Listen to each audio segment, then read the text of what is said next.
Et ça, c'est une question que beaucoup de freelance débutants se posent, de se dire, mais est-ce que je fais mes cartes de visite? Est-ce que je fais mon site? Tiens, je pourrais peut-être regarder un petit peu ce qui se passe sur LinkedIn. Et en fait, la réalité, c'est qu'il se passe rien. Tu es à la fois vendeur, rêveur, et c'est-à-dire tu pilotes ton entreprise, et tu es aussi ton comptable et la partie structure. Donc en fait, généralement, dans une entreprise, ça, c'est 3 rôles différents. Toi, tu dois incarner ces 3 rôles-là. Il y a quand même beaucoup de freelances qui, malheureusement, ne gagnent pas assez, non pas par manque de compétences, mais juste par manque d'exigence et d'énergie à mettre dans leur projet, tu vois. Plutôt que d'aller chercher qu'est-ce qui est tendance, sur quoi est-ce que je peux surfer, tiens, il y a une vague podcast, tiens, il y a une vague LinkedIn, etc. C'est d'abord, avant tout, de se dire qu'est-ce qui va pas changer chez mes clients d'ici 5 ans. Bonjour Alexis. Salut Déborah. Merci d'accepter l'invitation aujourd'hui pour cet échange passionnant. On te connaît à travers plein de réseaux, notamment le réseau du freelancing, à travers Tribu Indé, tu vas en parler en détail, ton livre, ton livre Freelance l'aventure dont vous êtes le héros. Ça nous fait plonger dans notre enfance forcément, il n'y a jamais de hasard. Tu es aussi copywriter B2B, ça on va en parler. Beaucoup de titres, beaucoup de choses. Voilà, les freelances ont fait beaucoup de tâches, de passion. La passion devient notre métier. Mais ce que je voudrais savoir aujourd'hui, pour commencer notre échange, c'est qui le petit Alexis qui arrive, qui grandit jusqu'à aujourd'hui en 2023? Tu veux que je remonte jusqu'à la naissance Non, pas dans le ventre de ta mère, quand même pas. Écoute, en vrai, enfant assez classique, déjà, moi j'ai jamais eu, par exemple, mes parents, aujourd'hui je considère que c'était plutôt CSP+, j'ai jamais manqué de rien, j'ai pas eu de vie de galère comme on pourrait avoir sur certaines stories, sur certains storytelling. J'ai vécu en région parisienne, et puis un enfant assez solitaire. Tu vois, je me rends compte maintenant, alors tu sais, c'est toujours, je prends souvent cet exemple-là du fameux discours de Steve Jobs à Stanford en 2005, qui dit bah, comment est-ce que vous êtes capable de connecter les points? C'est plus simple de les connecter a posteriori. Et du coup, il y a plein de trucs qui se passent aujourd'hui dans la manière dont je gère mon business, le fait de m'être lancé en freelance, sur du solopreneur, etc. Moi, je me rends compte qu'il y a plein de petites graines qui ont été posées bien avant. Et par exemple, tu vois, quand j'étais enfant, bah, tu vois, moi, je préférais les sports individuels, j'ai jamais fait de sport collectif. J'étais plutôt quelqu'un d'introverti. Euh, et tout ça aussi m'a forgé. J'ai on m'appelait un peu le grand rêveur, tu vois, l'étourdi. J'étais aussi un peu dans mon monde.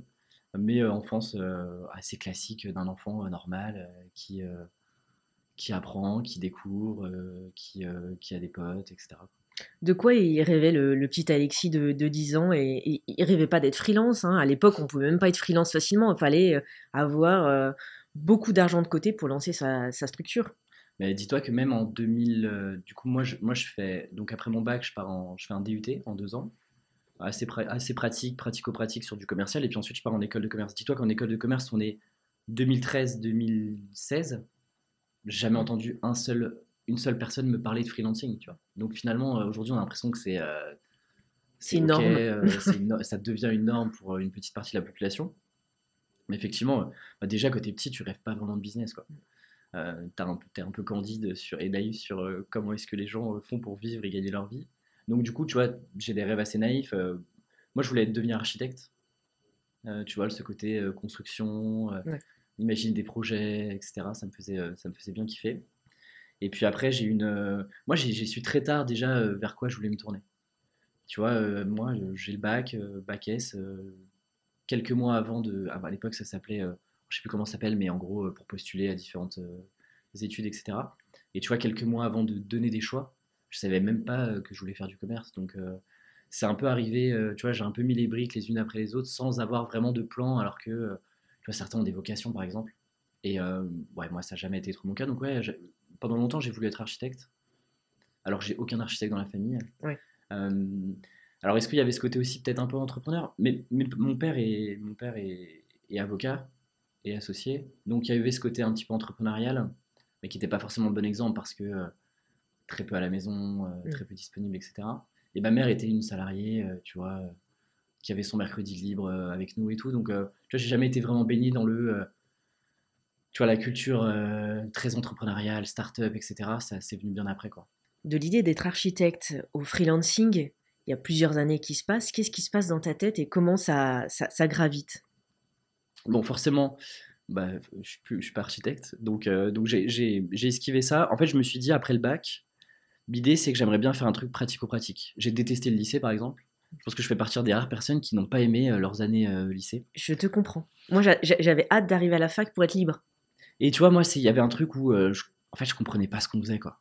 Tu vois, il n'y avait pas aucun sens dans ce que je voyais dans les maths, enfin, je faisais de la SVT et tout. Je voyais pas le sens pratico-pratique de ce que j'étais en train de toute l'énergie, le travail, le temps que je passais là-dessus.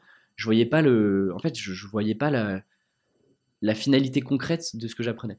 Et donc, je voulais un truc très très concret. Il se trouve que ami de mes parents, un des gars fait un DUT, il s'éclate. Ça parle commerce, marketing, c'est des trucs qui m'intéressent, que je vois un peu de loin, etc. Et à ce moment-là, je me dis, bah let's go, ça me c'est 2 ans, c'est pas beaucoup d'engagement, je pars sur un DUT, je voulais surtout pas faire de prépa, je voulais pas continuer le cycle Mm. école. Et là, je me suis dit, ok, DUT, tant qu'à faire, essayer d'aller dans le meilleur UT de France, qui était à Descartes, à Paris, et d'essayer de faire mes armes larbert. Et donc, en fait, de là, bah, je prends goût au commerce, je pars en école de commerce. Et puis, tu vois, là, on est en 2000, bah, je te disais, tu vois, 2011, 2012. Et là, c'est la hype des startups. The Social Network sort, Facebook explose, Insta, etc. Et donc, bah, comme beaucoup, tu vois, moi, je suis là en mode, mais let's go, je vais lancer ma startup, tu vois. Moi, je veux devenir millionnaire, je veux lever des fonds, je veux avoir une équipe, je veux pitcher, etc. Et donc, bah là, à ce moment-là, je rentre en école de commerce et je me dis, avant de lancer ma boîte, va faire du conseil parce que c'est hyper formateur. Je l'entends dans des interviews, je commence à me documenter, etc. Et donc là, je pars cabinet de conseil, EY, Wavestone, qui sont des gros cabinets à Paris et puis maintenant dans le monde. Et puis, je fais mes armes comme ça. Petite désillusion. Je me dis, ok, le conseil, j'espère que ça ressemblera pas forcément à ça que je montrais ma boîte. Et puis là, je décide de terminer sur un master en plutôt entrepreneurial. Euh, et là, c'est l'époque The Family qui explose en France. Donc, je passe mes journées là-bas, je passe mes journées à écouter des entrepreneurs. Et puis, deuxième désillusion où je me dis, est-ce que j'ai vraiment envie de faire ça? Est-ce que j'ai vraiment envie de me lancer tout de suite après mes études? Et donc là, je décide encore une fois de me dire, prends ton temps. En fait, ta vie professionnelle, elle se joue sur 40, 50 ans. Mm. Prends encore un peu d'expérience. Et donc là, je décide de rejoindre une startup dans l'écosystème freelance. Tu vois, comme quoi, sans le savoir, Pas de hasard. ça m'a permis de gagner pas mal de mois, voire d'années. Et donc, je rejoins une startup. Et en fait, en parallèle, je suis freelance pendant mes études, tu vois. Donc en fait, et plus pour gagner un peu tu vois, gagner un peu d'argent de poche, Mm. etc. Je voulais surtout pas bosser. J'avais fait boulot en boulangerie, j'avais déjà fait vendre des chaussures, j'avais déjà fait vendre des fringues, je l'ai déjà fait, Monsieur etc. Sandwich dans les animations commerciales. Exactement. Donc tout ça, tu vois, je l'ai fait. Je voulais pas revivre ça, et donc bah forcément, on me dit avec tes compétences en marketing, tu peux gagner de l'argent avec ton ordinateur. Je me dis bon bah let's go, on tente, tu vois. Et en fait, depuis 2016, j'ai jamais lâché le freelancing à différentes périodes de ma vie. Et même quand j'étais salarié, tu vois, le soir et le week-end, une partie de mon temps, je le passais à vendre des missions. Et donc, tu vois, quand j'ai quitté cette boîte-là, je me suis dit, en fait, continue, exploite ce que tu as déjà exploité. Tu es capable de gagner de l'argent sans dépendre de personne avec le freelancing, alors que tu fais ça à côté de ton job. Imagine si tu passes 100% de ton temps là-dessus, qu'est-ce que ça peut donner? Et tu vois, toujours dans cette logique de me dire, ok, j'explore un nouveau chapitre et puis on verra où est-ce que ça me mène dans 10 ans, tu vois.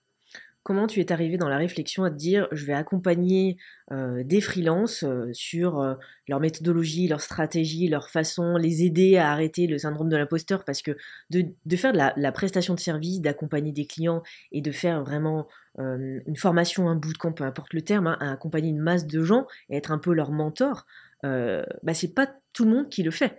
Donc qu'est-ce qui se passe à ce moment-là dans ta tête pour aller jusqu'à cette étape-là? En gros, il faut remettre un peu le contexte. Il n'y a pas de grande vision, tu vois, derrière. Initialement, en tout cas. C'est-à-dire que, enfin, j'ai l'impression que tu montes rarement des projets comme ça en te disant j'ai une vision absolument parfaite de là où j'ai envie d'être dans 10 ans. En fait, enfin, moi, en tout cas, dans mon expérience à moi et dans l'expérience de nombreux solopreneurs, solo business qui se sont lancés, je te rends compte que déjà, ça vient d'une première frustration. Par exemple, moi, tu vois, je me lance en freelance suite à une frustration que j'ai Mm. dans le milieu salariat. Je pense que j'étais aussi un petit con, un peu trop sûr de lui, mais frustration. Donc je me dis, ok, j'ai pas besoin de dépendre d'un manager qui pense en savoir mieux que moi, je vais me débrouiller tout seul. Et ensuite, tu vois, Tribu Indé, ce qui existe aujourd'hui avec l'écosystème de contenu, les programmes de formation, les programmes d'accompagnement, en fait, ça arrive de manière incrémentale. Tu vois, si on se remet en 2019, ça démarre comment? Ça démarre avec un podcast, mais non pas un podcast avec la vision de me dire je vais monétiser, je vais accompagner des freelances, etc. C'est plus frustration de me dire, en fait, ça fait déjà 4-5 mois que je suis à temps plein et en fait, j'atteins déjà mon plafond de verre, tu vois. Ouais. C'est-à-dire que je gagnais déjà quasiment, euh, pas 2 fois, mais 1 fois et demie ce que je gagnais en tant que salarié sans avoir eu le sentiment d'avoir des difficultés à vendre mes prestations. Et je me dis, je ne sais pas forcément comment aller à l'étape d'après. Donc je me dis, bah, en fait, le meilleur truc, c'est qu'il faut que je rencontre des gens qui sont déjà plus avancés que moi. Parce que je vais pouvoir leur poser toutes mes questions personnelles et de manière égoïste. Et je vais pouvoir implémenter de semaine en semaine bah, les questions que je leur pose. Moi, je teste derrière avec mes clients. Et donc c'est comme ça que je lance. Et en fait, le truc prend beaucoup plus rapidement que ce qui était prévu. En fait, moi, je m'étais dit, bah, ça se lance tranquille, si ça intéresse 50, 100 personnes, c'est cool. Et en fait, dès les premiers mois, tu vois, je fais déjà quelques milliers d'écoutes sur des podcasts, alors que bah, je sors de nulle part. Donc là, je me dis, il y a un truc, je continue, je rencontre de plus en plus de personnes qui m'amènent des nouvelles opportunités, qui m'ouvrent un nouveau réseau. Et tu vois, de fil en aiguille, bah, je mets mes compétences marketing que je vends à mes clients, bah, je les mets à mon service cette fois-ci. Et je me dis, ok, bah tiens, prends au sérieux la newsletter 6 mois plus tard, puis prends au sérieux un compte Instagram. Tu vois, je lance un compte Instagram après tout le monde. Donc Maxi Boomer, tu vois, on est fin 2020, j'ai pas de compte Instagram, je lance ce compte-là. Et puis bah, j'écris ce livre-là qui est le gros déclic, où un éditeur vient me chercher. Première fois où je refuse, je me dis non, c'est pas le moment, j'ai pas le temps. Est-ce que je suis vraiment légitime pour le faire? Et puis à force je pense à Florian, à force d'insister, bah, je décide d'écrire ce livre-là qui sort début 2021. Et début 2021 correspond un peu au shift où je me dis, je fais la bascule, c'est-à-dire que 90% de mon temps, je le passe sur Tribu Indé et puis je réduis progressivement la voilure côté consulting B2B pour me concentrer sur Tribu Indé qui avait et qui a toujours le potentiel potentiellement de me dépasser à horizon 10 ans, tu vois. C'est marrant parce que très souvent, on a l'image de il faut qu'une activité. Quand moi j'ai démarré il y a 15 ans, souvent on me posait la question: «Ah mais t'es quoi? T'es journaliste? Ah mais tu thérapeute?» parce que je faisais beaucoup d'interviews santé. «Ah mais t'as une agence? En fait, tu fais du web, mais tu fais quoi?» Avec le recul de 15 ans maintenant, en fait, c'est normal et tu vois, c'est ce qui rassure et c'est ce que j'aime dans ces échanges-là. Tu dis 80-20, finalement tu as réduit évidemment après, tu fais pas les mêmes clients, tu fais pas le même type de prestations, les choses basculent et c'est important que tu le dises, c'est que ne vous inquiétez pas si au début vous faites pas à 100 l'activité de formation, de mentoring, de coaching ou à l'inverse de la prestation comme vous voulez et vous soyez un petit peu salarié et un petit peu freelance, ça marche aussi. Et c'est ça, ces conseils qu'on peut donner, c'est oui, lancez-vous, mais vous inquiétez pas si c'est pas à 100% au début. C'est ce que tu dis d'ailleurs dans ta formation, dans ton bootcamp Tribu Indé. Si on peut donner un peu un petit peu de teasing, une avant-première, parce que moi je l'ai vécu, alors ça serait de dire, bon, je t'ai payé pour le dire, donc non, peut-être Même pas. pas. Mais c'est quoi ces clés que tu as envie de donner aux entrepreneurs, aux freelances notamment? Donc la vision, enfin moi j'aime bien résumer mon job aujourd'hui en 3 verbes. Consommer, c'est-à-dire que je consomme beaucoup d'informations, ça fait partie de mon job aujourd'hui. Lire, écouter, regarder, me documenter, lire des études, comprendre ce qui a marché, ce qui n'a pas marché chez d'autres, etc. Et donc c'est quand même une partie importante de mon temps. Ensuite, il y a la partie créer. Donc là, c'est créer des contenus, partager ce que moi j'ai appris, partager mon expérience de freelance, partager ce qui a moins bien marché, partager mes apprentissages et ce que je lis ailleurs. Et donc ça passe par le podcast, la newsletter, beaucoup de contenu sur LinkedIn et ailleurs. Et puis la dernière brique qui arrivait après, effectivement, où j'étais pas forcément prédestiné à enseigner. Et donc là, ça passe plutôt pour bah, tous les indépendants et les freelances qui, j'aime bien dire, sont les plus motivés, en tout cas, qui sont un peu plus skin in the game, à se dire, bah, je mets de l'argent sur la table et j'investis dans mon apprentissage pour potentiellement aller plus vite et éviter le moins d'erreurs possible. Et donc là, ça se traduit par plusieurs produits. Le bootcamp, effectivement, dont tu as parlé, qui est un programme intensif sur 3 mois pour structurer l'ensemble de ton activité d'un point de vue business. Je t'apprends pas un métier, mais je t'apprends la partie business. Et puis, il y a eu d'autres produits. Il y a eu le dernier produit en date, le réacteur, qui est sorti il y a quelques semaines, qui est focalisé sur la vente de prestations de services. Et puis, il y a aussi du consulting individuel, mais là, dont je fais pas la promotion parce que c'est quelques personnes par an, un peu triées sur le volet aussi, qui ont déjà un niveau beaucoup plus avancé. Et donc là, c'est pareil, des accompagnements souvent sur 3 mois, 90 jours. Comment ça se passe une journée dans la tête, dans la peau d'Alexis, justement? Bah, c'est des journées assez. Ça, c'est une question qu'on me demande souvent. On me dit, mais à quoi ça ressemble? Tu travailles où? Qu'est-ce que tu fais? Mes journées sont assez classiques et assez pas chiantes, mais je veux dire, il n'y a rien d'exceptionnel. C'est-à-dire, On veut avoir la réponse du morning routine, le truc atypique de sportif de haut niveau. alors je te cache On pas va qu'il n'y a pas de déçu. morning routine. Non, mais tu vois, moi je me réveille à 8h. Je me mets vraiment à bosser vers 9h15, 9h30. Et en gros, globalement, le matin, j'ai une règle que j'ai toujours appliquée depuis des années, aucun appel. Aucun appel, sauf bien évidemment quand je suis en déplacement, etc. Mais toutes mes matinées sont balisées. Donc pas d'appel client, pas d'appel équipe, pas de contraintes, pas de rendez-vous extérieurs, etc. Parce que c'est des moments où généralement c'est là où je crée, où je m'enferme un petit peu et je pars, tu vois, sur 2, 3, 4 heures de travail. Souvent déjeuner parfois à l'extérieur. Et puis l'après-midi, je poursuis selon mes journées, je poursuis sur les sujets de création, d'implémentation. Et puis il y a une partie un petit peu plus pilotage projet, pilotage équipe, etc. qui arrive, traitement des emails, la partie un petit peu administrative. Mais globalement, je fonctionne comme ça. Je fonctionne souvent en demi-journée, en bloc de demi-journée, c'est-à-dire que bah, j'ai des blocs balisés bootcamp, j'ai des blocs balisés podcast, etc. Et après, je fonctionne à la semaine et au trimestre. C'est-à-dire que chaque semaine, je sais globalement les 3-4 focus que je dois avoir terminés d'ici le vendredi. Et ces 3-4 focus sont liés à des objectifs trimestriels qui eux-mêmes sont liés à des objectifs annuels. Tu as assez bien rodé, assez bien organisé. Est-ce que les freelances qui nous regardent aujourd'hui vont se dire ah ouais non mais moi je suis pas du tout organisé comme ça. Déjà planifier 3 jours à l'avance c'est compliqué. Tu vois, faut pas qu'il y ait le faux mot pour eux. Tu leur dirais quoi? Alors, ma conviction, mais je pense que je suis biaisé parce que je suis de cette nature-là. Si tu veux, plus tu vas être structuré dans ton activité, plus selon moi, ça va être facile de passer à l'action parce que tu as moins de questions à te poser. C'est-à-dire que moi, je me mets devant mon ordinateur le matin, j'ai pas la question de me dire, mais tiens, qu'est-ce que je pourrais faire aujourd'hui, tu vois. Et ça, c'est une question que beaucoup de freelance débutants se posent, de se dire, mais est-ce que je fais mes cartes de visite? Est-ce que je fais mon site? Tiens, je pourrais peut-être regarder un petit peu ce qui se passe sur LinkedIn. Et en fait, la réalité, c'est qu'il se passe rien. C'est-à-dire que t'es pas en train de construire et d'implémenter une stratégie, une méthodologie, un plan d'action, etc.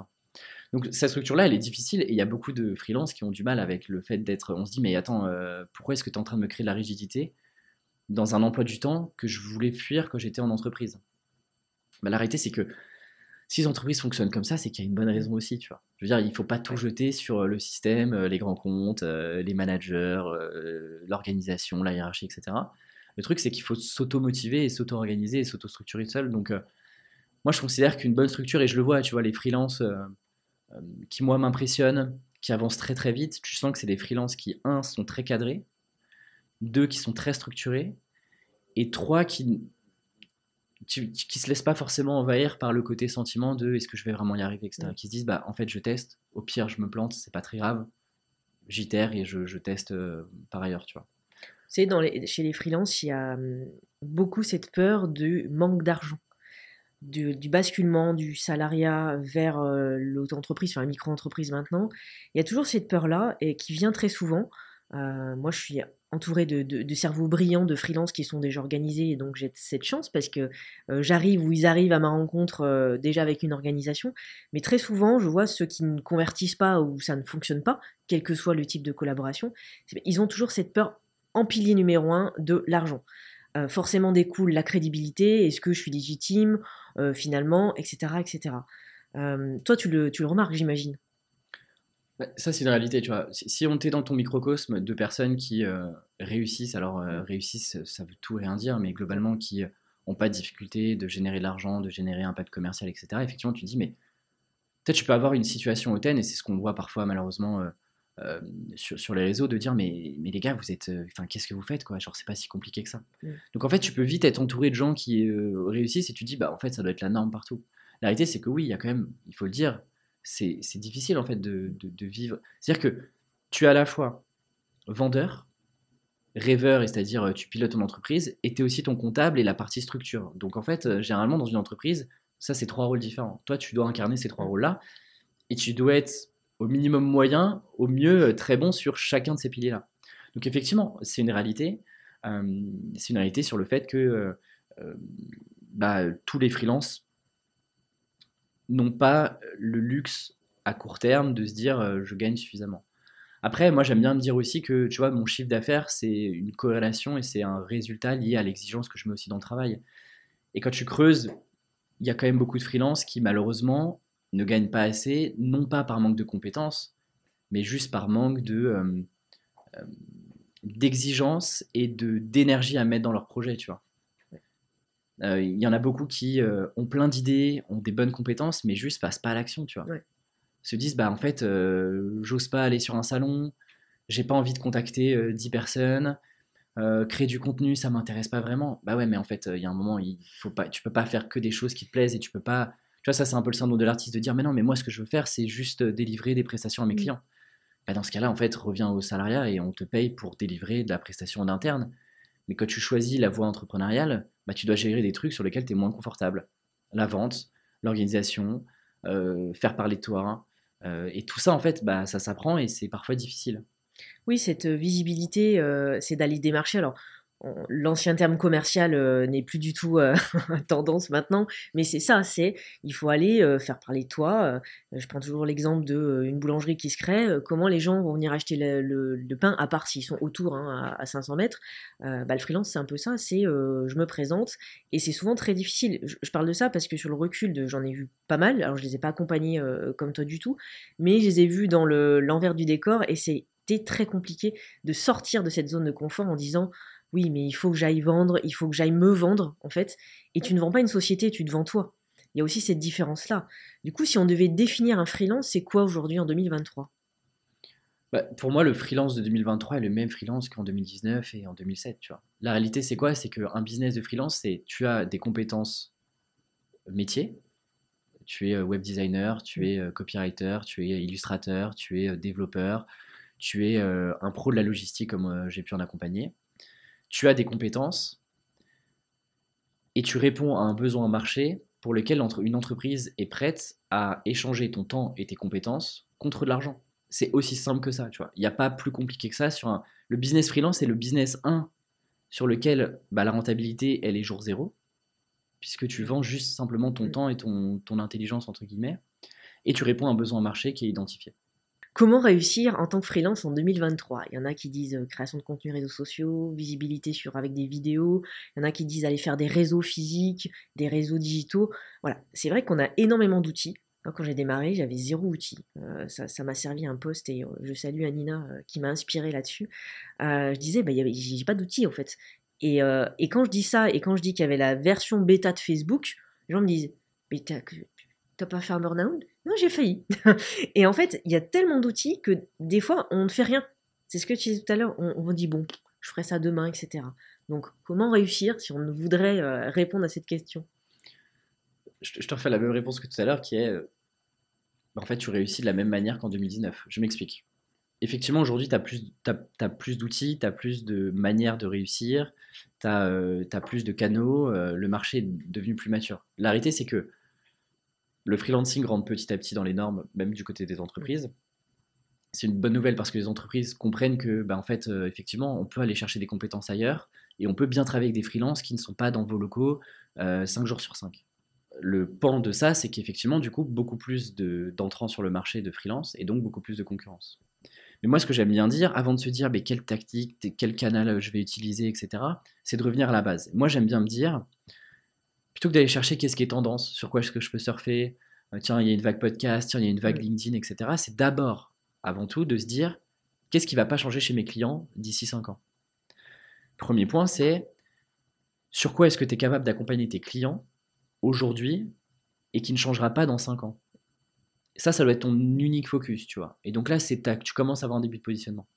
Ensuite, le deuxième sujet, c'est de dire, bah, aujourd'hui, les gens, qu'est-ce qu'ils veulent de manière générale, que tu achètes même une prestation, un produit, peu importe, tu as envie d'avoir l'impression d'avoir fait une bonne affaire et d'être gagnant dans la relation. C'est-à-dire, tu as investi X et tu as envie d'avoir X plus Y. Donc, déjà, de base, dans ta structuration d'offres de services, c'est de te dire, comment est-ce que je peux promettre X et délivrer X plus Y. Et dernier point, c'est de te dire, euh, comment est-ce que je peux mieux accompagner mes clients, faire en sorte que mes clients aient le sentiment d'être mieux compris, mieux entendus dans une société où plus personne s'écoute. Et donc c'est comment est-ce que je bosse une relation client exceptionnelle pour favoriser le bouche à oreille, favoriser la recommandation. Ça, c'est la base. Ensuite, maintenant, effectivement, tu as des canaux qui sont plus ou moins intéressants à utiliser. Mais les canaux sont les mêmes qu'il y a 5 ans, tu vois. Le premier sujet, c'est commence par ce que tu maîtrises, c'est-à-dire ton réseau. Et ton réseau, on a tous un réseau. Ce truc de non, mais moi je connais personne, en fait, c'est pas vrai. C'est juste que tu n'as pas fait l'effort d'aller regarder concrètement dans ton réseau qui sont les personnes que tu connais, quelles sont les personnes qui peuvent t'ouvrir à leur tour leur réseau, ce que moi j'appelle des connecteurs. Et on en a tous des connecteurs dans nos précédentes expériences de salariés, dans les rencontres qu'on peut faire dans des événements, dans des coworking, dans des after-work, des anciens potes d'enfance, des collègues de collègues, des prestataires avec qui on a bossé quand on était salarié. Je veux dire, le réseau, il faut juste se poser 2 heures et se dire concrètement, cartographier ton réseau. Ça, c'est le premier pilier. Deuxième pilier, la prospection, la démarche commerciale. Alors bien évidemment, si vous allez chercher et vous allez taper du L'Oréal, des boîtes qui sont ultra connues, etc., bien évidemment, le pourcentage de chances de réussir à intéresser ce genre de boîte-là sur du commercial alors que personne ne vous connaît est quand même drastiquement bas. Mais aller chercher des entreprises qui sont probablement pas forcément adressées par des agences digitales, par exemple. Et moi, je pense à tout le milieu PME, TPE, sur des secteurs plus traditionnels, des secteurs qui sont un peu moins sexy. La réalité, c'est qu'elles ne sont pas approchées par les agences, elles ne sont pas approchées par les freelances, elles sont parfois pas au fait de comment est-ce qu'on trouve des freelances, des prestats, etc. Ça, tu peux typiquement les intéresser sur la prospection. Moi, une partie de mes clients, quand je me suis lancé, je les ai chopés en prospection, tu vois, pur et dur. Et il n'y a pas de... C'est pas pour rien que des entreprises ont des équipes commerciales dédiées qui ne font que ça, tu vois. C'est que ça marche, il y a un moment où ça marche.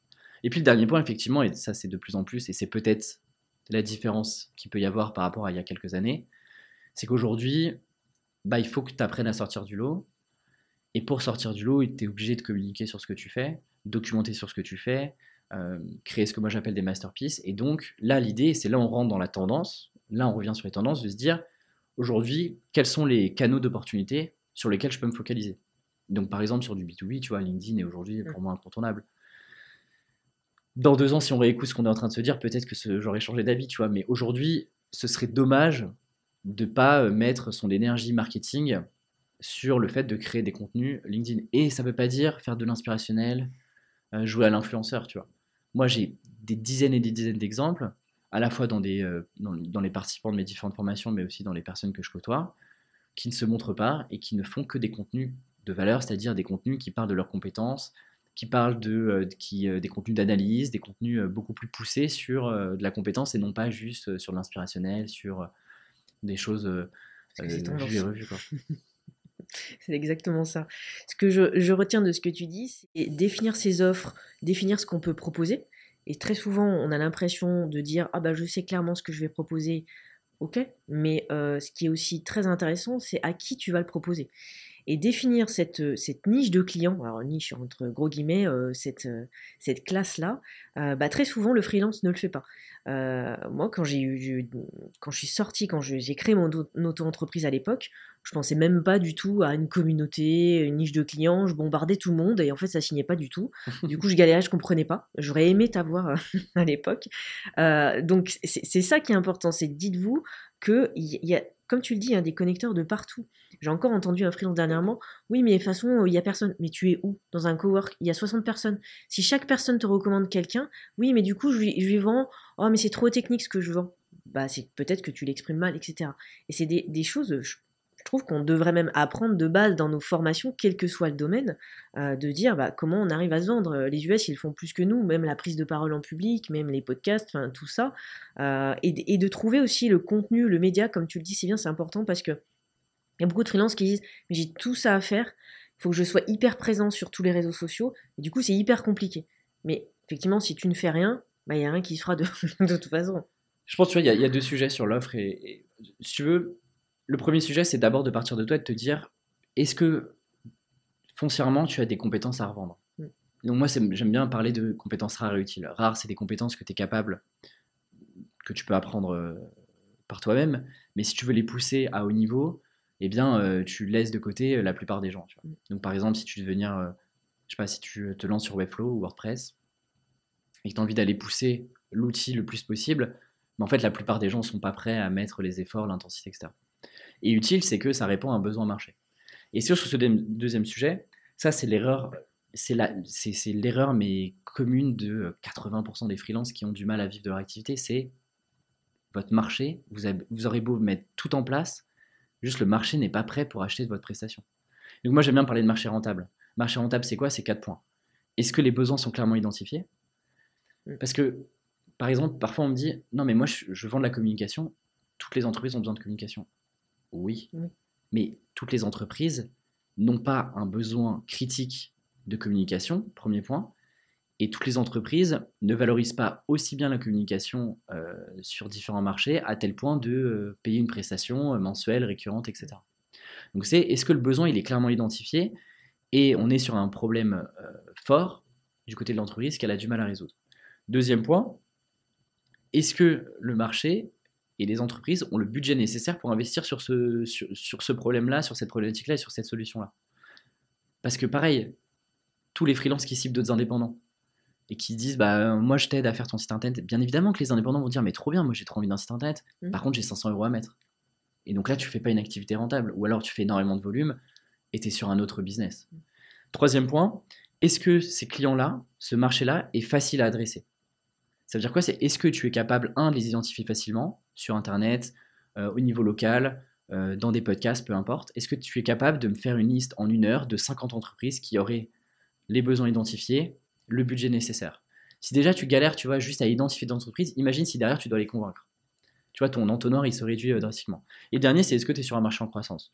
Aujourd'hui, il y a quand même beaucoup de marchés en croissance, c'est assez facile d'identifier si le marché est compliqué ou pas. Mais tu vois, si déjà tu coches pas ces 4 points-là, bah en fait, tu pars déjà avec des poids dans ton sac à dos, quoi. Alors que tu pourrais aller beaucoup plus vite sur un marché différent.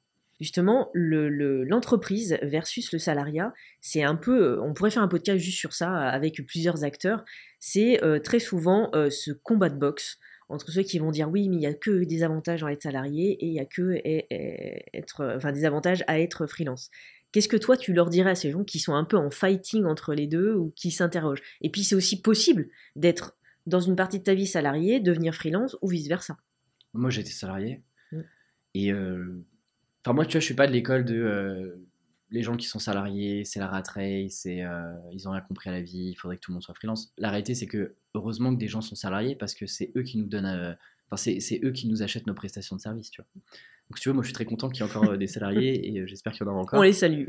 Moi, j'aime bien me dire que, si tu veux, on pense toujours que l'herbe est plus verte ailleurs, tu vois. La réalité, c'est que quel que soit ton job, quel que soit ton métier, quel que soit ton quotidien, il y a des contraintes, il y a des choses qui te font moins kiffer. Moi, j'aime bien dire, en revanche, c'est vrai, le freelancing et l'entrepreneuriat de manière générale t'offrent la liberté de choisir tes contraintes. Et donc, plus le temps passe, plus effectivement, tu vois, moi, il y a plein de trucs que je faisais avant qui me saoulent, que maintenant j'ai délégué, tu vois. Mais j'ai au démarrage choisi les contraintes, choisi mon organisation, ça c'est vrai. Mais la réalité, c'est que tu vois, si tu penses te lancer en te disant je vais faire que ce que j'aime, et bah, pour moi, tu te lances pas avec les bonnes raisons parce que ça va être difficile, tu vois. Et dans les moments où c'est. Parce qu'il va y avoir des moments de doute, des moments où ça va aller moins vite que ce que tu avais prévu, etc. Tu vois, si t'as pas la flamme intérieure de te dire, mais en fait, ce que je veux profondément, c'est créer quelque chose sur le long terme, en y mettant toute mon énergie, ma sueur, mon travail, etc. Mais en fait, tu vas vite lâcher l'affaire parce que du kiff, il y en a, mais c'est pas 100% de tes journées, tu vois. On parle toujours de cette petite flamme, cette rage de vivre, de réussir ton produit, ton entreprise. Souvent, des entrepreneurs à succès disent que bah, quand ils étaient salariés, ils n'avaient pas cette rage-là, ils n'avaient pas cette douleur. En marketing, on parle de douleur, de tes clients achètent finalement tes douleurs, genre j'ai toujours un bug dans mon site, je suis jamais référencé sur Google, etc., etc. Est-ce que tu penses qu'il faut vraiment avoir des douleurs pour avoir au début cette impulsion de réussir en tant que freelance ou pas forcément? Si tu veux, j'ai les deux cas, c'est-à-dire qu'effectivement, il y en a qui se sont lancés par vraiment suite à une énorme grosse frustration, tu vois. Je me suis fait licencier. Le burn-out. Le burn-out, on m'a dit que j'étais incapable. Donc ça, effectivement, en fait, c'est un moteur, c'est évident. Et en fait, plus t'as la rage, plus tu te dis, mais en fait, je vais leur prouver qu'ils ont eu tort. Et donc, effectivement, c'est un moteur. Moi, oui, j'ai eu quelques frustrations, mais de là à me dire, tu vois, est-ce que ça a été un moteur? Moi, mon moteur, c'est plus de me dire, est-ce que je... Enfin, tu vois, moi, le déclic que j'ai eu, c'est la première fois que j'ai facturé un client. Et je m'en souviendrai toujours. Alors, facture 50 euros. Mm. Un article qui m'a pris une journée à faire. En termes de rentabilité, on est zéro. Mais si tu veux, ce sentiment de te dire, attends, je suis tout seul. J'ai fait la découverte, la prise de besoin. J'ai envoyé un devis. Je suis en train de faire une prestation et et le client pardon, est content. Et en fait, je dépends de personne. Le sentiment, il est exceptionnel, tu Mm. vois. Et moi, en fait, je vis pour cette adrénaline-là aussi, tu vois, mine de rien.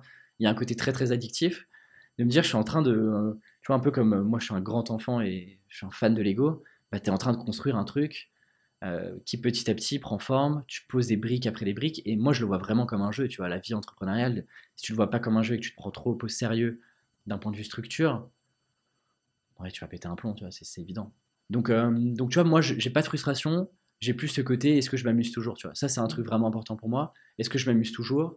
Et je sais que le jour où je sentirai que j'aurais fait le tour, est-ce que ça arrivera un jour, je sais pas.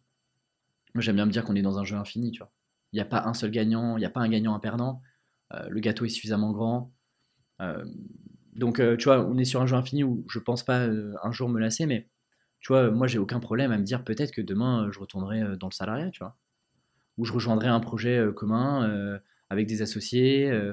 Tu vois, j'exclus aucune porte parce que tu es incapable de prédire globalement ce qui va se passer dans 15 ou 20 ans. Tu vois. Moi, j'ai 30 ans, dans 15 ans, j'en ai 45, je suis incapable de dire ce qui va se passer. Si tu veux, j'ai une étoile du Nord, j'ai une vision qui me guide, mais précisément, moi, j'aime bien me dire, j'ai des piliers, j'ai des paliers que j'aimerais bien atteindre, des projets que j'aimerais lancer, mais je me laisse aussi le bénéfice de l'opportunité, tu vois. Et jamais, 2019, je quitte mon job. Je me dis, j'espère que je vais réussir. On est en 2023. Jamais j'aurais pu prédire que j'aurais écrit un livre, Mm. que je serais invité à faire des conférences à droite à gauche, que j'aurais accompagné. Aujourd'hui, c'est plusieurs centaines de personnes que j'ai accompagnées, tu vois, à qui j'ai littéralement changé la vie, tu vois. Jamais j'aurais pu m'écrire ça dans ma vision à 5 ans. C'est impossible. Mais c'est aussi ça qui est chouette, c'est de ne pas savoir aussi. Ouais, Peut-être que si on t'avait dit, est-ce que vraiment l'adrénaline, comme tu dis, cette stimulation t'aurait animé, vu qu'une fois tout est un peu réussi, on se dit, ouais, bon, bah ok, c'est plus facile. Une question qui me vient, c'est justement, si t'avais pas été freelance, t'aurais continué le salariat, tu penses que t'aurais fait quoi? Architecte? Pas du tout. tu vois, je pense pas que je me serais reconverti sur un autre job. Parce que profondément, ça peut paraître étrange et un peu nerd, tu vois, de dire ça, mais en fait, je suis profondément amoureux du business de manière générale. C'est-à-dire que moi, mon temps libre, je le passe à lire des newsletters qui font 10 000 mots sur comment telle boîte aux US, dans une niche ultra précise, a réussi à créer un avantage compétitif. Moi, ça m'éclate et c'est pas du tout une contrainte, tu vois. Donc, je serais resté clairement dans ce monde-là. Après, c'est difficile, tu vois. Et moi, je me suis posé la question, est-ce que je rejoins une autre boîte? Je pense que profondément, j'avais envie de me prouver à moi-même que j'étais capable de réussir seul, tu vois. Donc peut-être que j'aurais monté un autre projet, mais tu vois, j'avais aucune idée. Et je pense que se lancer en se disant je veux être entrepreneur sans avoir d'idée, de au moins un début de vision, je pense que c'est pas forcément la bonne manière de se lancer. Donc peut-être que j'aurais peut-être fait mes classes dans une autre boîte avec une autre hiérarchie, une autre organisation, peut-être un autre marché, tu vois, qui m'aurait apporté potentiellement des opportunités, des nouvelles rencontres, qui sait, tu vois. Oui, et cette réponse s'applique aussi à si aujourd'hui le freelancing bah, s'arrête pour plein de raisons, bah, en fait tu peux appliquer la réponse aussi à ça. Ouais, et surtout, ça, je trouve que tu vois, c'est un énorme cheat code, c'est de te dire que tu as réussi en freelance une fois. En fait, aujourd'hui, alors ça peut paraître un peu prétentieux de dire ça, mais je le crois profondément. Aujourd'hui, tu vois, quoi qu'il arrive, la réalité, c'est que je sais que je suis capable de générer de l'argent, tu vois. Mm. Par n'importe quel moyen, en fait. J'ai plus maintenant ce stress-là parce que année après année, j'ai répété en fait le processus et je sais que je suis capable. Ça prendra peut-être plus de temps, tu vois, Mm. mais je sais que je suis capable de le faire. Et ça, mine de rien, bah tu peux pas l'avoir côté salarié parce que tu dépends d'une structure qui était là avant toi, qui sera là après toi. Tu es une brique dans un engrenage qui est énorme et donc tu as toujours ce doute de dire mais est-ce que je peux réussir tout seul? Est-ce que je suis capable? Et si demain on me licencie, qu'est-ce que je fais, etc. Et en fait, mine de rien, tu vois, il y a ce stress-là, et de plus en plus parce que le Covid a montré que Les gens peuvent se faire virer et en fait, Mm. bah, le CDI n'est plus le truc où on t'a bloqué et t'es aussi sécurisé que possible. Ça, c'est le cheat code, tu vois, qu'on ne connaît et qu'on ne comprend que quand tu es freelance et entrepreneur. C'est te dire, moi aujourd'hui, demain, Tribu Indé s'arrête pour plein de raisons. Je suis pas inquiet sur le fait que je serai capable de générer de l'argent pour vivre, pour développer d'autres projets derrière, tu vois. C'est vrai que tu parles des salariés. Avant, on avait cette image d'ailleurs du prêt immobilier. Je me rappelle, il fallait avoir au moins 2, 3 ans, voire 4 ans avec un minimum d'encaissement en tant que freelance. Maintenant, le salarié n'est plus du tout assuré à ce niveau-là aussi. Et quand un responsable ou un co-responsable rachète la boîte et qu'en fait l'ambiance est devenue merdique, témoignage d'une freelance que je connais, enfin qui était salariée, qui est passée freelance, bah t'as plus du tout les mêmes valeurs de l'entreprise. Bah non. Donc tout change. Et là, en fait, tu ne décides de rien. Et être freelance, c'est quand même avoir les clés, alors je dirais pas à 100%, hein, on va dire 90%, de savoir où tu vas, comment, en fait, tu t'en prends qu'à toi-même, finalement. Donc c'est ça qui est intéressant. Dans tes nombreuses années, tu as rencontré beaucoup de personnes. Mhm. C'est quoi la plus belle rencontre, le mentor, pas forcément mentor homme ou femme, hein, mais la plus belle rencontre que tu as eue? C'est pas facile, hein? C'est dur comme question, hein. En fait, tu vois, c'est un peu les mêmes questions de c'est quoi ton film préféré, Mm. c'est quoi ton livre préféré. Alors, un ou deux, enfin, je veux Ouais, dire, ouais, j'ai toujours du mal. En fait, je me rends compte que il y a eu des rencontres qui ont eu des déclics et en fait, il y a eu des momentum. C'est-à-dire que des personnes m'ont touché à un moment précis parce que une rencontre a fait que ça m'a débloqué, que j'ai réfléchi différemment, etc. Donc, tu vois, tu en as eu quelques-unes, par exemple, si je pense au podcast, Rémi Rivas, ça a été un énorme déclic pour moi. Une personne brillante, très discrète, euh, qui vend exclusivement de la prestation de service. Son pool de clients France, c'est 80%, c'est 80 clients qui sont capables de se payer ces services-là. Je trouve que c'est hallucinant de voir à quel point il a réussi à structurer sa vision très analytique du business, etc. Et ça, tu vois, moi, ça a été aussi un déclic ça a cassé pas mal de barrières sur ce que je pensais, sur les plafonds de verre éventuels, etc. Donc ça, tu vois, typiquement, c'est une rencontre assez forte. Euh, j'ai beaucoup d'inspiration aussi. J'ai moins de mentors. Tu vois, la différence que je fais entre des mentors et des inspirations, les mentors, c'est les personnes que tu côtoies au quotidien. Donc j'ai plutôt des pairs, tu vois, aujourd'hui, par exemple, je pense à Shubham Sharma, Nina Ramen, qui sont des personnes que je côtoie toutes les semaines depuis des années maintenant, qui sont des pairs et qui peuvent jouer aussi le rôle de mentor. Mais j'ai beaucoup aussi d'influence, tu vois. Par exemple, moi, quelqu'un qui m'influence énormément, à l'époque, ça a été Brennan Dunn, qui a finalement fait avant moi ce que j'essaie de créer petit à petit avec Tribu Indé aux États-Unis, ou des gens comme Chris Do qui ont Mm. lancé une agence créative qui est hallucinante, qui a structuré, qui a une vision de la vie, du business qui est ultra inspirante pour moi, tu vois. Donc ça, c'est des inspirations. Mais ouais, je te dirais, en France, ouais, tu vois, des gens comme Rémi, des gens comme Louis Grenier, euh, qui sont ouais, des personnes. En fait, j'ai plus eu des momentum, des gens qui m'ont apporté, qui m'ont inspiré à des moments précis dans ma vie, ouais. C'est intéressant parce que j'allais te dire justement, est-ce que tu as des mentors ou des gens qui t'inspirent? Donc tu as déjà répondu.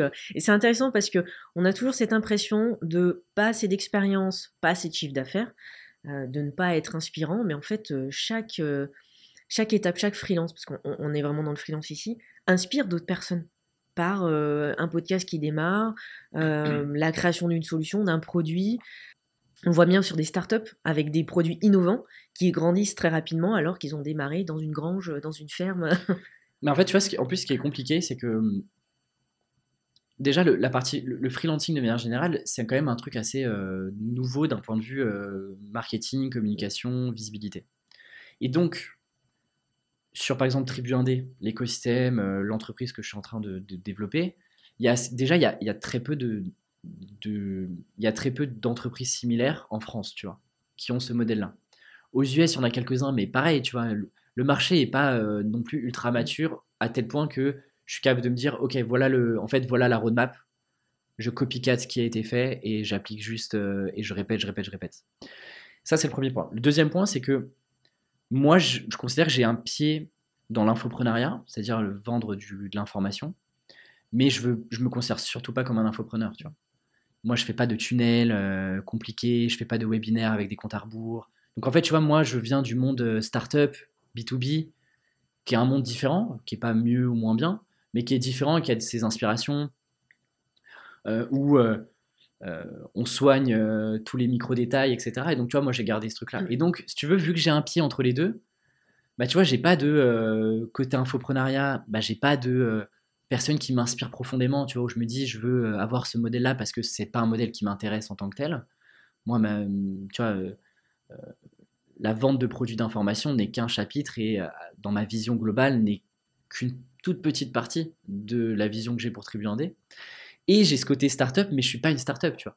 Moi, j'ai été rentable jour 1, j'ai pas d'investisseur, je détire 100% de mon capital. Donc, si tu veux, tu vois, je prends aussi que certaines informations qui m'intéressent. Donc, tu vois, je suis toujours à jongler. J'ai pas une personne où je me dis, j'ai plus qu'à suivre ses traces et je répète le business. Donc ouais, c'est à la fois excitant parce que du coup, j'ai l'impression d'être sur un modèle hybride, tu vois, où j'ai pas envie de créer une startup, j'ai pas nécessairement envie d'être juste freelance aujourd'hui, puisque tu vois, l'équipe grossit, etc. Mais tu vois, sur un modèle hybride où il y a assez peu finalement de recul aujourd'hui, tu vois. Il y a assez peu de personnes qui sont solopreneurs depuis 10 ans et qui sont capables d'expliquer et d'avoir mécanisé, intellectualisé pardon, toute la méthode et la démarche qui leur a permis d'aller chercher des chiffres d'affaires à 7 ou 8 chiffres ou une offre de produits pléthorique et en même temps avoir sauvegardé leur temps, etc. En fait, t'as pas encore, je trouve que on est en plein dedans, tu vois. Et j'ai l'impression d'être un peu au cœur aussi du réacteur sans mauvais jeu de mots, quoi. En même temps, tu es à l'image de cette société qui fait peut-être des freelances hybrides ou des solutions hybrides à ne pas avoir qu'un seul créneau. On en parlait tout à l'heure, mais ça peut choquer, hein. J'ai encore des personnes qui me disent, mais tu peux pas faire deux activités, enfin deux branches, parce que deux activités c'est encore autre chose, mais deux thématiques, c'est compliqué à gérer, et comment tu vas voir évoluer, et tu n'as pas ce mentor-là qui a fait ça, il faut que tu suives cette ligne-là. C'est aussi ça qui m'a intéressée, passionnée, et j'ai découvert à travers Tribu Indé, bien sûr. Euh, et ça m'intéressait ce parcours parce que je sentais, au fond, qu'il n'y avait pas ce, beaucoup, enfin l'ego dans le sens mauvais ego, hein, parce qu'il faut qu'on ait de l'ego évidemment, mais ce côté oui, mais je suis devant la scène, je suis le meilleur de ci, de ça. Il me semble que j'ai vu passer sur les réseaux sociaux quelqu'un qui a dit mais tu devrais être encore plus reconnu, Ouais, t'es génial, mais pourquoi tu communiques pas assez, etc. Et ça me fait sourire parce que moi t'es un gars simple dans la vie. Et tu l'exprimes comme ça et c'est aligné avec tes valeurs, c'est aligné avec ce que tu es. Donc pourquoi peut-être te vendre autrement alors que tu n'es pas comme ça? ouais, je sais plus, ouais, une personne qui a une bonne communauté, euh, on lui a demandé quel est le solopreneur le plus sous-coté que tu connaisses, effectivement, mon nom. Donc j'étais là en mode, bah, comment je dois le prendre, quoi. Est-ce que du coup je fais pas un assez bon travail de marketing? Mais effectivement, c'est très très lié à ma personnalité. Si tu veux, moi, mon rêve, c'est pas de remplir un stade et de faire des conférences inspirantes, tu vois. La réalité, c'est que ça arrive, c'est chouette, mais je veux dire, je me dis pas, c'est mon leitmotiv. Et moi, j'aime bien me dire, je prends la parole que quand j'ai des trucs intéressants à dire, tu vois. Je trouve qu'on est déjà sursollicité, il y a déjà suffisamment de bruit. J'ai pas envie déjà que je contribue quand même, mine de rien, à ça en prenant la parole sur les réseaux sociaux, etc. Autant le faire pour une bonne raison et autant le faire que j'ai vraiment quelque chose d'intéressant à dire. Donc c'est aussi très lié à ma personnalité, tu vois. Moi, je suis quand même quelqu'un d'introverti, non pas timide, mais introverti, ce qui veut dire aussi que moi, ça me fatigue profondément, tu vois, d'être sur le devant de la scène tout le temps, d'être sursollicité, etc. C'est aussi une des raisons pour laquelle bah, je suis plus à Paris, tu vois. Parce que le truc, c'est que quand j'étais à Paris, je sentais que je passais parfois pour le mec pas sympa, un peu hautain, de refuser d'intervenir dans tel talk, de passer dans tel podcast, de venir prendre un verre juste parce qu'il faut qu'on discute, tu vois. Maintenant, j'ai l'excuse de, bah, en fait, je suis à Rennes, je suis désolé, mais voilà. Mais tu vois, ça fait partie aussi, je pense, de ma personnalité, de me dire, bah, moi, j'ai aussi bah, besoin d'avancer, d'avoir mes moments seuls, tu vois. Et c'est pour ça que moi, le freelancing d'abord, et puis aujourd'hui, le fait de lancer un business en solo, en tout cas avec une équipe très réduite, me convient parce que moi, j'ai pas besoin d'être sur le devant tu vois, sur le devant de la scène tout le temps. C'est pas un truc qui m'anime profondément, quoi. C'est bien que justement tu témoignes, t'exprimes et tu montres qu'il faut être soi-même. Parce que souvent on veut se donner une image, on est sursollicité avec tous les réseaux sociaux, les médias, il faut être comme ci, comme ça, il faut faire de la vidéo. Bah, en fait non. Enfin, utilisez l'outil, soyez vous-même. Au contraire, Nina nous le dirait très bien, utilisez votre histoire parce que c'est authentique et ça fait sens. Dans 10 ans, dans 20 ans, le Alexis d'aujourd'hui, il ferait quoi? Tu te vois comment? C'est difficile. Tous les ans, je fais une mise à jour de ma vision. Alors, c'est un exercice qu'on avait vu Oui. dans le bootcamp. Et cette vision-là, je la fais à 5 et 10 ans, c'est déjà très très flou, tu vois. Déjà 5 ans, c'est difficile. Donc j'aime bien la mettre à jour sur différents aspects de ma vie. Tu vois, je vais commencer par des choses qui sont difficilement palpables. Donc par exemple, tu vois, moi j'espère continuer d'être animé et passionné et de ne surtout jamais faire les choses par automatisme, tu vois. Et j'ai l'exemple par exemple d'un gars, d'un Israélien qui vend du web design, qui en fait s'est retrouvé enfermé dans son business, à avoir des salariés, à avoir des charges à payer, et en fait avoir perdu ce qu'il animait, c'est-à-dire au début, lui, la création, faire des vidéos, ne pas trop se prendre la tête sur est-ce que c'est bien léché, est-ce que ça part bien dans telle automatisation, etc. Et donc, tu vois, une de mes grandes peurs, c'est de perdre tu vois, cette petite flamme qui m'anime, ce côté parfois un peu naïf, tu vois, de la création. Ça, c'est le premier point. Euh, la deuxième peur, c'est d'avoir des regrets, tu vois. Et donc j'ai des étapes, j'ai des choses que je veux absolument, tu vois, que je veux absolument pas regretter. Ça c'est les premiers points. Et après moi je suis beaucoup inspiré par la vision Walt Disney moi. Euh, pour celles et ceux qui n'ont pas en tête, mais en gros 1967, Disney existe depuis 4-5 ans et Walter, donc qui est le fondateur, crée une sorte de carte. Imaginez une carte avec différents blocs qui représentent en fait toutes les activités de Disneyland aujourd'hui et comment est-ce que tous ces blocs-là sont interconnectés entre eux. Comment le fait de créer un parc d'attractions va permettre de créer des nouvelles licences, qui elles-mêmes vont permettre de développer du merch, qui le merch va permettre de lancer des magazines, le journal de Mickey et compagnie. Donc moi, tu vois, je suis inspiré là-dessus, à mon humble échelle, bien évidemment. Mais tu vois, j'essaie de me dire maintenant d'être dans une phase d'expansion. Tu vois, là, j'ai structuré, je sais où sont mes forces, où sont mes qualités, où est-ce que je peux apporter de la valeur. Et maintenant, c'est de me dire, c'est quoi le modèle d'expansion que j'ai envie d'avoir et comment est-ce que je fais en sorte que chaque projet, chaque action de communication, chaque prise de parole, etc., chaque événement que je peux lancer, chaque initiative que je peux lancer, comment est-ce qu'elle peut impacter le plus possible tous les autres projets qui existent déjà, tu vois. Parce qu'encore une fois, le but, c'est aussi de m'économiser d'un point de vue énergie et de me dire, j'ai pas envie de recréer à chaque fois des choses de zéro. Et donc, comment tout s'imbrique les uns les autres, comment le podcast est imbriqué avec le livre, comment le livre me permet d'aller vendre des conférences, comment ces conférences-là me permettent de gagner en crédibilité et d'amener des personnes dans les bootcamps, etc. etc. Tu vois. Donc, j'essaye d'avoir ça avec différents projets. La vente de formation, d'accompagnement n'est qu'un chapitre. Il y a d'autres chapitres, des chapitres plus, on revient sur un monde plus, que je connais peut-être mieux, tu vois, le SaaS, l'outil, font partie, tu vois, des réflexions, des sujets qui j'espère verront le jour d'ici 10 ans, quoi. 10 ans, 20 ans, tu auras 50, peut-être pas la même envie, hein. Une famille à gérer aussi, à accompagner avec des enfants, donc forcément tout peut changer. Et le freelancing maintenant, à plus de 40 ans, 50 ans, ça existe aussi. Des personnes se reconvertissent freelance à 45 ans. J'en ai vu plein, des femmes qui osent le faire.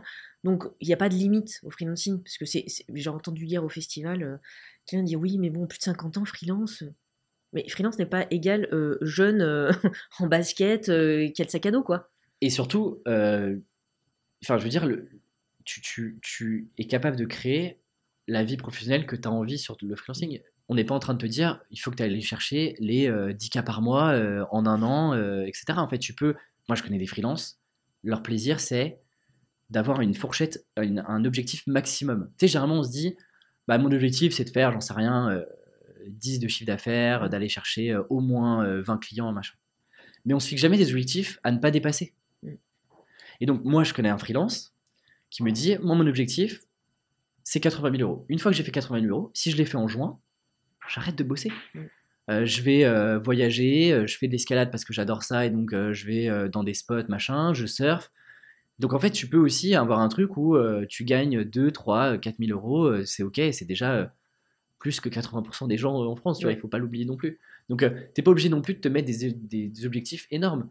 Et 2, 3 000 euros par mois, c'est 3 clients à 1 000 euros par mois, tu vois. 3 clients, est-ce que c'est vraiment insurmontable quand tu vois, il y a des millions d'entreprises en France, tu vois. C'est bien de le rappeler que avoir 4 000 euros, 3 000 euros, 5 000 euros, c'est pas la norme. Bah non, bien sûr que Le non. SMIC n'est pas du tout à ce prix-là. Non, c'est important parce qu'il y en a plein qui ont c'est le FOMO des startups, des levées de fonds, des gens qui réussissent, qui disent oui, j'ai fait 100K en 3 mois. Oui, mais déjà faire un chiffre, c'est pas ce que tu as dans la poche, hein. Important de le préciser. Parce Et puis on aime bien le TTC, oui, hein. pour toutes les personnes qui aiment parler de chiffres. C'est- On oublie souvent le TTC, c'est quand même 20%, faut pas l'oublier, quoi. Hein, voilà, donc 20% sur 100 000 euros, c'est quand même... 10K, t'enlèves la TVA, t'enlèves les charges, c'est pas 10K.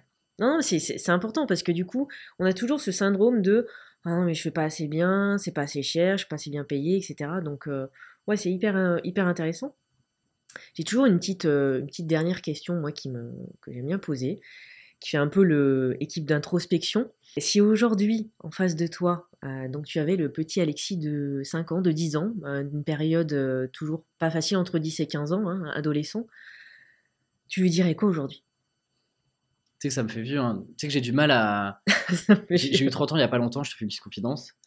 Et j'ai beaucoup de mal, tu vois, avec l'âge, avec le temps qui passe et tout. Donc, déjà, parler il y a 10 ans, ça veut dire que c'était il y a 20 ans. En fait, honnêtement, je pense pas que je lui donnerais de conseils ou que je lui dirais de faire différemment, tu vois. Je pense que je lui dirais de continuer de se faire confiance, de continuer d'explorer. Je pense que c'est extrêmement important, tu vois. Moi, je pense que j'ai vraiment eu la chance. Et je pense que c'est une chance parce que je me rends compte que c'est... Moi, je pensais que mon modèle familial était la norme, en fait, parce qu'il n'y a que ça que je connais. Et plus je rencontre de personnes, plus je me rends compte qu'en fait, on a des parcours vachement différents. Et tu vois, moi, euh, je pense que je les remercie pas assez, tu vois. Mes parents ne m'ont jamais rien imposé, tu vois. Moi, j'ai jamais été le gamin qu'on envoie au tennis à 5 ans, qu'on envoie faire des tournois tous les dimanches parce que il faut performer, tu vois. Moi, j'ai toujours eu des parents qui m'ont dit, t'as envie de faire plein de sports, mais vas-y, go, explore, tu vois. J'ai toujours eu des parents qui m'ont soutenu, qui m'ont dit, ah ben, t'as envie de, je sais pas, te lancer dans le dessin. J'écrivais des petits romans, des petites BD avec un copain, mais ils mettaient tout en place, tu vois, pour organiser, pour les faire venir à la maison, etc. Tu vois. Donc j'ai toujours eu des parents qui m'ont poussé à explorer, qui m'ont jamais dit ce que tu fais c'est pas bien, tu devrais plutôt faire ça, etc. Et en fait, moi je pensais que c'était la norme ça. Et je me rends compte que pas du tout. Donc en fait, je dirais continue, explore, te freine pas. Et tu auras tout le temps de penser au sujet ultra business, etc. Quand tu auras 18 ans et que tu comprendras que l'argent ne tombe pas comme ça. Ouais, voilà ce que je dirais, tu vois. De garder un peu cette naïveté que j'essaie encore de garder un petit peu. Je vais te laisser le mot de la fin pour conclure cet entretien. Si tu as un dernier mot à dire à nos internautes qui nous écouteront, je suis sûre que tu vas pouvoir déjà donner des clés, transmettre. C'est important et ne serait-ce que par cet échange, ce podcast, on n'est pas là pour vendre un produit, hein, on est là pour échanger, comme je le dis si bien dans le podcast, à cœur ouvert. C'est le but de comprendre l'histoire et que chaque histoire est différente dans ce qu'on réussit. Parce que la réussite, c'est un bien grand mot, hein. Il y en a qui réussissent avec 15K, il y en a qui réussissent avec 1 million. Bien sûr. Donc c'est vraiment ça. Donc je te remercie vraiment pour cet échange passionnant. Bah, merci beaucoup pour l'invitation. Et je pense, tu vois, le mot de la fin à garder en tête, c'est n'oubliez pas de kiffer, quoi. Enfin, tu vois, parfois on est vite pris dans nos obligations, dans notre routine. Il faut oublier qu'on est là 80-90 ans pour les plus chanceux, tu vois.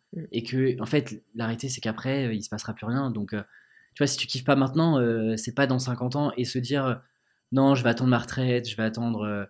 Pour l'instant, c'est un peu galère, mais je vais attendre 10 ans. En fait, ça se trouve, dans 10 ans, bah, ça sera plus les mêmes conditions, tu vois, mais le monde sera différent, etc. Donc, ne pas oublier de kiffer, de savourer aussi chaque instant et d'être dans un état d'esprit, selon moi, de progression, tu vois. De se dire vraiment de manière honnête, comment est-ce que je peux faire pour progresser sur. Tu vois, est-ce que c'est lire 10 pages d'un bouquin, c'est rencontrer une nouvelle personne, c'est écouter tel podcast qui traîne dans ma playlist depuis des années, tu vois, mais de te dire comment est-ce que je peux progresser et comment je peux juste savourer en fait le chemin que je parcours au fur et à mesure, que tu sois salarié, que tu sois freelance, que tu sois entrepreneur, que tu aies une équipe, que tu aies levé des fonds, peu importe. Parfois on s'oublie un peu, tu vois. Et la réalité c'est que bah, c'est quand même cool d'avoir un job au service de ta vie et pas l'inverse. Et moi, tu vois, c'est un truc que je garde vraiment en tête. Parfois, je l'oublie et j'essaie tu vois, de bien comprendre et de savourer aussi le plaisir que je peux avoir dans ce que je fais, notamment avec Tribu Indé.